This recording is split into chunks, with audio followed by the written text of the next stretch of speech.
Hello and welcome to a Smurd P video. Today is Free Comic Book Day 2024. So me and my son went on a venture to Southampton, Forbidden Planet. And the idea was there were two comics that I wanted today. Doctor Who being one of them, which I'll talk about. And the Uncanny X-Men Blood Hunt. And look, if I got Transformers or Star Wars, I'd probably be quite happy with that. I got Transformers as well as many other comics to, if you're interested in comics, you just want to get a feel for things, this is a great way to do this. So this is Titan Comics title, and the new 15th Doctor series starts in July, and yes, I have decided that I am going to be running through these as they come about and perhaps give my thoughts on them, talking about the art. Sometimes I just forget and I just run through the story, to be fair. So it depends whether I've got many thoughts on the story. So usually I just enjoy it for what it is and like sharing it with you guys.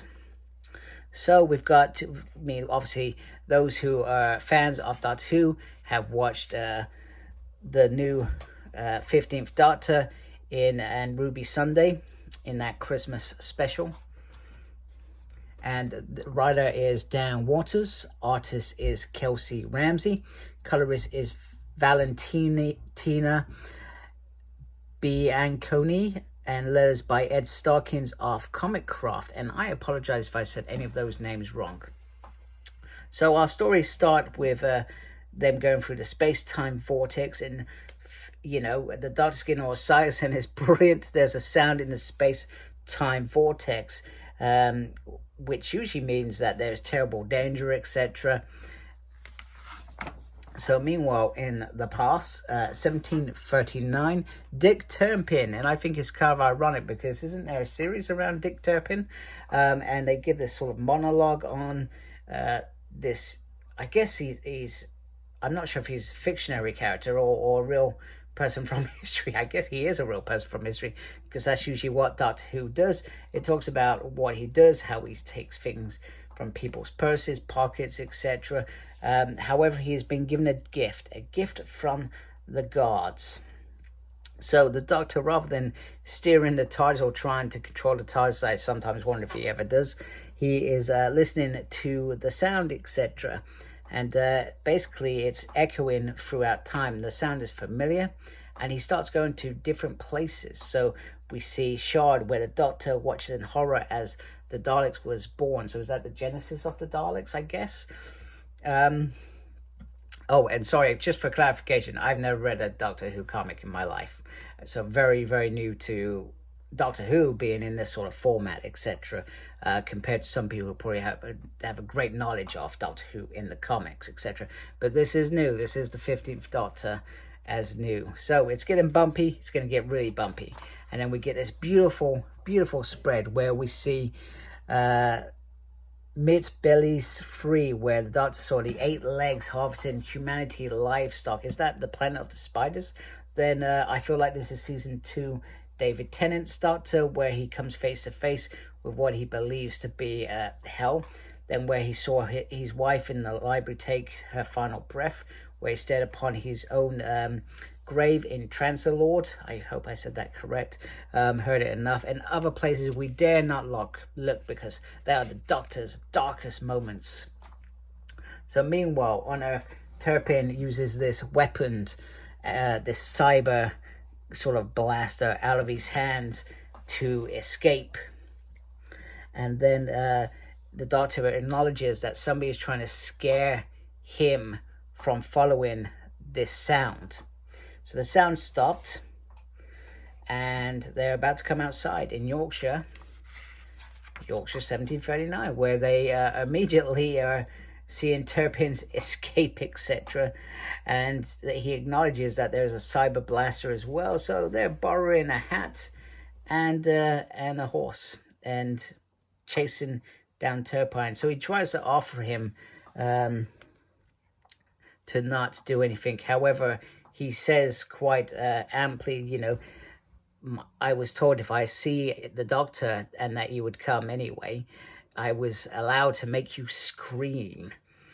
So, but the Doctor uses his magical screwdriver. It looks very cool. I do like I really do like this sort of art. This is my kind of art. This sort of dark, sort of textures, etc. And, you know, quite interested. It reminds me of sort of Sandman. You know, I love the Sandman stuff. So Turpin is stopped. The cyber glove is taken. However, Ruby has been captured, but due to some magical psychic paper, he makes them believe that she's a princess from Notting Hill, which is pretty awesome. So Turpin is back to normal history. These things can't be stopped or controlled, so he is going to die. And he looks in the crowd, he sees his god, but his god is laughing at him, and then he realizes that there is no escape. He has been betrayed by the god. This was all part of some elaborate plan. And as he screams, which we said he would like to see the Doctor scream, in reality, he wanted Turpin to scream at the end of this, in this realization that he was done for, and he captures the scream. A unique vintage, as he puts it. And so the Doctor manages to locate somebody with coordinates. So Ruby says, well, you know what, it's a trap, yeah? Cruel and nasty one. So the intention is to scare the life out of him, but he says that they're not usually as big as scary as they think. However, this creature, I'm not sure if he's been seen in the comics before. I certainly don't remember him in the series. Not that I've watched all the classic ones yet, so maybe time will tell. But he's clearly racked up quite a collection there, so which means that he has been, or it has been around for a very, very long time. So there's lots of other Doctor Who adventures in time. And if you do venture down to Forbidden Planet, bear in mind this is May 2024.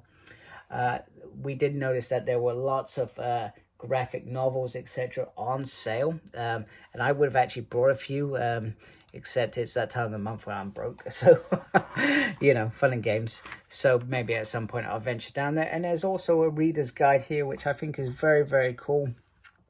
So if you are thinking about getting into Doctor Who, you can go back and pick up some of these, what looks like the graphic novels. Some have more than others. I think it depends on tenure, and, you know, they've even visited some classic Doctors as well, and comic events, which is pretty decent. And then on the back, you got the art process, which is really great. So layouts and inks by Kelsey, Ramsey, and the colors by Valentina. So Kelsey, I think I'm liking your stuff. I think I'm going to be certainly enjoying this book, and I'm certainly excited for Doctor Who to return in 1 week's time. So anyway, I hope you liked my quick run through of this book. Like I said, I'm looking forward to getting these when they start being released. I think, is it June or July? I can't remember. So anyway, if you like my channel, please support my my channel by subscribing. Thank you for watching. Thank you to those already subscribed to my channel. Really appreciate you folks a great deal. Make sure you look after yourself. Very important these days. And as always, embrace geekiness. Take care. Goodbye.